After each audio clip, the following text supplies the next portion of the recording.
आपण पाहत आहात सत्य, रोखठोक, निर्भीड बातम्या दाखवणारे न्यूज चॅनल जनहित मराठी न्यूज।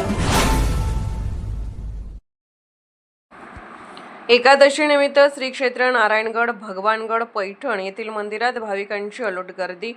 एकादशीनिमित्त भगवानगड, नारायणगड व नाथ महाराज यांच्या पैठण येथील मंदिरात भाविकांची अलोट गर्दी पाहावयास मिळाली। भाविक भक्त शांततेत शिस्तीमध्ये दर्शन घेताना पाहावयास मिळाले। या ठिकाणी लाखोंच्या संख्येने जनसमुदाय जमलेला असतानाही शिस्तबद्ध दर्शन रांगा या ठिकाणी पाहावयास मिळाल्या।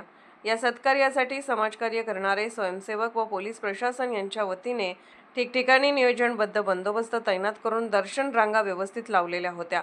महान संतांच्या दर्शनासाठी मोठ्या संख्येने भाविक भक्त जमा झाले होते। प्रत्येक संस्थांच्या वतीने ठिकठिकाणी भक्तांना निःशुल्क फराळाची सोय केलेली होती। या ठिकाणी असंख्य भाविक हे महाप्रसादाचा लाभ घेतात। एकादशी निमित्त या पावन भूमीमध्ये मोठ्या संख्येने लोक जमा झालेले होते। महाराष्ट्राची धाकटी पंढरी म्हणून ओळखली जाणारे नारायणगड, भगवानगड या ठिकाणी सकाळी भाविकांनी मोठी गर्दी केली होती।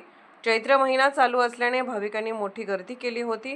तसेच आमच्या प्रतिनिधीशी बोलताना पैठण येथे नाथ मंदिराचे पुजारी यांनी सांगितले की सकाळी 5 वाजल्यापासून या ठिकाणी भाविकांची मोठी वर्दळ चालू आहे व भाविक शिस्तीमध्ये दर्शन घेऊन जातात। पैठण या ठिकाणी असंख्य ठिकाणावरून दिंड्या, पालख्या आलेल्या आहेत। यामध्ये वडजी गावच्या पालखीचे आगमन झाले होते।